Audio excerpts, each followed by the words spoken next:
They came marching up the hill one morning, clipboards flashing in the sun like little weapons, shoes crunching gravel like the earth already belonged to them. The president shouted my name before she even reached the porch, sharp tone, like she'd been practicing it in a mirror. My porch, my cabin, the old trees that stitched the wind together. She said they were all part of the association now. What she didn't know was that I'd been waiting for that day, waiting to show them what the land itself already knew. You can call me Daniel. I live where the paved road ends, right at the ridge where asphalt gives up and dirt takes over. My cabin sits where the sunrise comes hot and honest over the creek, and the pine sap crackles if you stand close enough to listen. I rebuilt this place by hand. Well, rebuilt what my father left behind. Cedar walls, steel roof, a porch with 2 chairs. Sometimes I sit in both. One for me, one for the silence. The HOA never liked silence. They like order. They like fines. They like the American dream trimmed to regulation height and painted in approved shades of beige. From the first week I moved back, the letters started. My mailbox was non-compliant. My bird feeder too close to the lane. My porch chairs not an approved design. Each letter came in red ink, ending with the same sugar-coated threat. Please comply for community harmony. I paid the first one. I even painted the mailbox a perfect shade of suburban nap. I thought maybe we'd keep the peace, but I misunderstood the game. Harmony wasn't what they wanted. Power was. So I did what my father taught me to do when someone mistakes a quiet man for a weak one. I read. First, their rule book, every clause, every typo. Then county records. Then old property maps my grandfather kept in a trunk under the bed. The paper was brittle, but the ink still knew its way around the boundary line. I learned things. My piece of land is older than their neighborhood and the shiny website map they like to parade around. It grew out of a mining claim from the 1890s, then turned into a homestead deed, surveyed by hand, recorded in faded script long before any of their bylaws existed. Their map, the pretty one with pastel zones and neat outlines, had a sentence at the bottom in tiny print, for reference only, not a boundary of record. They didn't read notes. They only read power. 2 weeks later, a letter came that made me laugh out loud. Vacate due to encroachment. Remove porch and shed within 10 days or face legal action. I read it 3 times, once as a citizen, once as a land surveyor's son, and once as a man who's seen bullies mistake silence for surrender. I didn't shout. I prepared. I set cameras under the eaves. I found the old iron survey pins, half buried in the date, and marked every corner with bright orange tape. I went to the county clerk and requested certified copies, embossed seals so heavy they felt like they could anchor a ship. I filed a trespass notice with the sheriff's office. Quietly, no drama, just paperwork that said, "This ground is mine." Then I waited. That morning, the convoy of SUVs climbed the hill like it was a parade float for petty tyrants. The president stepped out first, pink golf shirt tucked, visor low, headset in one ear like she was directing a raid. 3 board members fanned out behind her, clipboards ready. They like to stand in formation, like wolves that believe they can't be moved. She said my name like she owned it. "Daniel, you're occupying HOA property. Vacate for inspection and removal. Emergency fines begin today." I let the wind answer first, then the creek. I took a sip of coffee. "I don't vacate my home," I said, calm as a Sunday. "But you're welcome to stand in the shade if the sun's too much for you." She frowned, the kind of frown that forgets it's just a face. Then she pointed her pen at the orange tape. "This is cute. Our GIS shows your cabin inside the right-of-way." She held up a tablet, colorful blobs over an aerial photo. Official looking. Not official. Neighbors gathered, drawn by the gravity of a spectacle. Old Mr. Lewis leaned on his cane. Tara from the red cabin held her boy's hand. A couple of teenagers filmed with the reverence of archaeologists who'd found a fossil labeled dumb authority. The vice president did a slow orbit around my porch, counting. Steps, 3. Chairs, 2. Firewood, 2 high. They love numbers. Numbers feel like laws if you squint. The president cleared her throat like a gavel. "We are invoking emergency authority to secure common property. You will leave now. We will change the lock." "You can't lock what doesn't belong to you," I said. She wanted anger for her camera. I gave her silence instead. Silence makes power nervous. Do you refuse to comply? Refusal to comply. I nodded. She tapped her tablet with the ecstasy of a bureaucrat reading scripture. Daily accrual backdated to the first notice. That's several thousand already. I set my cup down and pointed at the iron pin flush with the earth. See that? Corner set before your HOA existed. The line runs from here to the creek, south to the big stone, then to the road center line. All measured, all recorded, all mine. She didn't look at the pen. She looked at my face. Bullies don't like facts. Facts don't flinch. Our legal team will handle this. Good, I said. Let them bring their papers. I've got mine. Right then a county truck rolled up. No lights, no sirens. Deputy Cole climbed out, hat low, eyes calm but the kind that count everything. Got a complaint for disturbance and trespass. I'm here to keep the peace. The president pounced. Officer, this man is obstructing our emergency action. We need him removed. Cole folded his arms and looked at the ground the way a doctor listens to a heartbeat. Before I move anyone, he said, I need to know whose land we're standing on. You could have heard the pine needles fall. The board stiffened. The neighbors leaned in. I didn't speak. I let her hang by the rope she brought. She believed her tablet. I believed the land. Finally, I pointed again. The pin. The old oak with the lightning scar. The stone at the creek. That's a line. Been that way longer than your bylaws. She laughed, brittle. You have tape and stories. We have data. We have authority. I looked at her headset glinting like a toy badge. You have a tablet. I said, I have the truth. Cole brushed grass off the pin with his boot and crouched like a man listening for a whisper. Looks like a set corner. Until proven otherwise, this is private land. You can't decide that, she snapped. I don't, he said. The records do. She whispered into her headset. Her board circled my porch again, photographing chairs, railings, the woodpile, like furniture could testify. I watched with the patience of a man who'd already set all the pieces on the board. The more they talked, the deeper they dug. When she finally ran out of breath, I asked, You want the truth now or one more fine first? Emergency action continues, she declared for the camera. I set a leather folder on the rail. Let the county seal catch the sun. I could have opened it then and ended everything. But ending a fight isn't the same as winning one. Winning means a lesson sticks. The crowd had grown. Phones up, mouths set. Even Mr. Lewis, voice like old cedar, spoke. That cabin's been here longer than your HOA's been alive, he said. I watched them set those pins when I was a boy. Stay out of this. She shot back, but it was too late. One's truth breathes. It doesn't stop for anyone's agenda. Deputy Cole gave me a look that said go on. So I did, but not too fast. Let her cross all the lines herself. She claimed the HOA road extended past the mailboxes. She claimed an easement over my porch. She even said the creek had moved, invalidating the deed. Every sentence nailed her argument shut. Cole closed his notebook. Without a court order, this is trespass. I suggest you step back. The air shifted. You could feel it. The board faltered. The crowd murmured. She jabbed her pen like a sword too short for the jewel. We'll sue for obstruction. We'll bankrupt him with daily fines. We'll take this cabin down. You might want to read this first, I said, and opened the folder.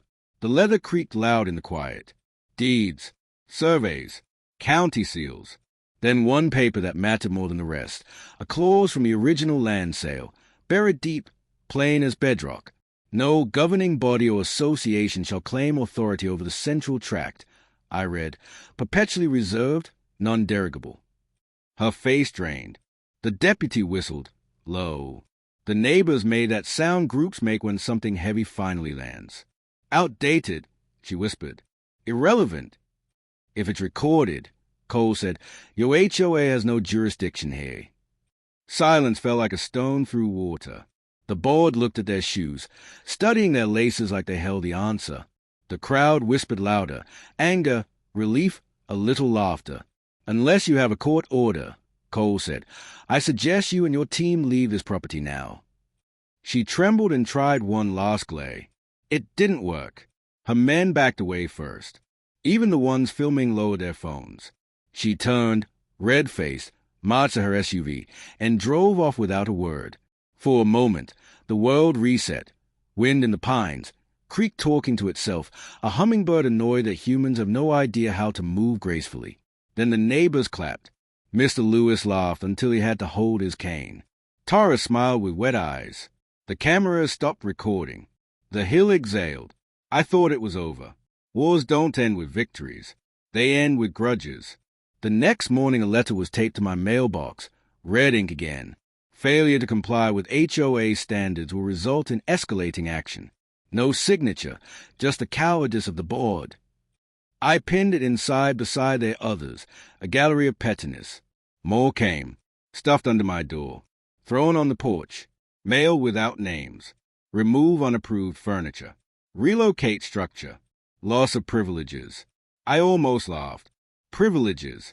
Like Peace is a club, you need a plastic card to join. Neighbors started avoiding me. First fewer waves, then glares that said we don't want trouble.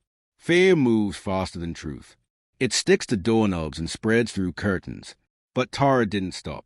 One evening she came by whispering, "They're angry. They're planning something." "What did you hear?" I asked. "If they can't beat you legally," she said, "they'll break you socially." That one hit deep. The cruelest war is the kind that isolates you, makes you doubt the sound of your own steps on your own ground. So I did what a man does when the front door is under siege. I checked every window and made sure the hinges didn't squeak. I read their rule book again, every line, every ridiculous rule. And I followed it perfectly. Grass trimmed to exactly 3 3/4 inches. Firewood stacked precisely 6 feet high. Shed painted their approved bays that looks good on nothing alive. I turned their weapon into my shield. Then I filed complaints. Not out of spite, out of pattern. The vice president's grass too long. The treasurer's mailbox dented. The secretary's porch light too bright. At first, they ignored me. But the neighborhood didn't. Whispers move in both directions. Why were fines appearing without signatures? Why was event money missing? Why did the board get warnings while others got penalties? Their fortress began to crack, not under assault but under scrutiny. One night, I heard footsteps outside. Not deer, not wind. Human. I killed the lights and watched from the window. 2 board members with flashlights and clipboards moved like burglars with badges they'd drawn themselves. Midnight inspections. Fishing for violations. I filmed them. The next morning, I sent the footage anonymously to half the neighborhood. Gravity did the rest. The next HOA meeting didn't begin so much as detonate. Neighbors shouted. Questions flew. The president tried to spin the footage as routine maintenance. No one bought it. Resignation started as a trickle and turned into a slide. 1 board member resigned that night. 2 the next day. The treasurer vanished from group messages like a ghost that finally remembered it used to be alive. She came to my cabin once more, alone, without headset or entourage. Pride cracked, but still trying on its old jacket. "You think you won," she said at my gate. I said nothing. "The creek did. You humiliated me," she said. "No, I said. You did that yourself." She turned and left with gravel snapping under her tires like teeth. A month later, word spread. She'd resigned. The HOA dissolved under the weight of its own math. A new committee formed. Smaller, quieter, the kind that thinks community means people instead of power. They sent no red ink, only a letter that used the words please and thank you like neighbors do. The road is still cracked. The pine leans over the creek like a father listening for a child's secret. My porch still has 2 chairs. Sometimes Tara stops by with her boy. Sometimes Mr. Lewis waves from his truck with a loaf of bread his wife swears I don't deserve but I always accept. On the porch table sits a brick someone threw at my window during the bad nights. Cold, rough, ugly. It isn't a threat anymore. It's a paperweight, a reminder. A bully can send letters, spread fear, and storm your porch in the night. But the moment they meet someone who doesn't bend, they break themselves instead. That's a trick of power. It doesn't know the difference between a shout and a laugh until it hears silence, and by then it's too late. I kept the iron pin uncovered after that. Set a little ring of stones around it, not as a shrine but as a lesson. People ask how I stayed calm, how I didn't lose my voice when they tried so hard to steal everything else. I tell them a small truth my father gave me with a hammer in one hand and a map in the other. Measure twice. Speak once. He taught me how to rebuild a cabin after a storm. Start with a sill. Square it. Truss a level. He taught me that land isn't just dirt. It's memory and work and all the sleep you ever lost building a life. He taught me that boundaries are not walls. They are promises. You keep yours, and you defend them when someone mistakes your patience or permission. Sometimes, late, when the creek gets loud and the wind combs a ridge for strays, I remember the morning they marched up with their clipboards and certainty. I remember Deputy Cole wiping the grass off that iron pin. I remember the way the crowd breath felt when truth finally had a voice. And I remember this. Institutions are only as good as the people who wield them. Some people build. Some people patrol. One group plants trees. The other counts chairs. You want to know what changed? Not the land. Not the creek. Not the wind. What changed was everyone seeing what had always been true. Power without humility is just noise with a letterhead. These days, the new committee puts out a bulletin board near the mailboxes. People post lost dogs and yard sales and the occasional pie recipe. No one posts fines. Sometimes I leave a note in pencil. Storm coming Thursday. Stack your wood dry. We wave more. We talk longer. The silence has room for conversation now. It's not defensive anymore. It's generous. 2 weeks ago, the boy from the red cabin asked me why the pin mattered so much. Kids don't ask to be taught. They just point, and you either answer or you pretend you didn't hear.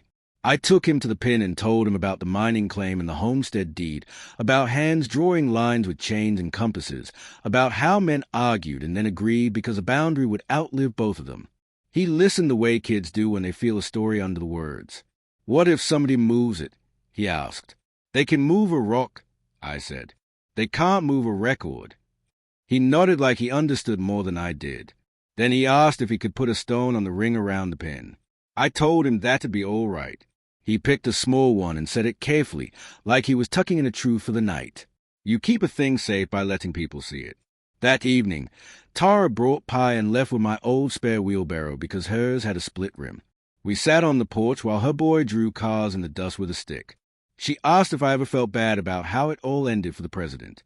I don't need her to suffer, I said. I needed the lies to stop. Do you think she learned anything? I think she learned that silence can be louder than a gavel, I said. Whether that matters to her is her business. Tara looked down at the pie tin. I like it better this way. Me too. The ridge does its work. Morning in gold, noon in honest white, evening in the blue that forgives everybody a little. I tend the grass to 3 3/4 inches because I like neat things, not because anyone told me to. I keep the wood pile 6 feet because it stacks best that way. The shed is still beige, but the door is red because my father liked a door that admitted sunlight like a guest. And when strangers ask for directions, I point them true, and when friends need a hand, I bring two. People think winning means destroying the other side. They are wrong. Winning means a community can sit together at the same table again without counting who has more elbows. It means you stop being a lesson and start being a neighbor.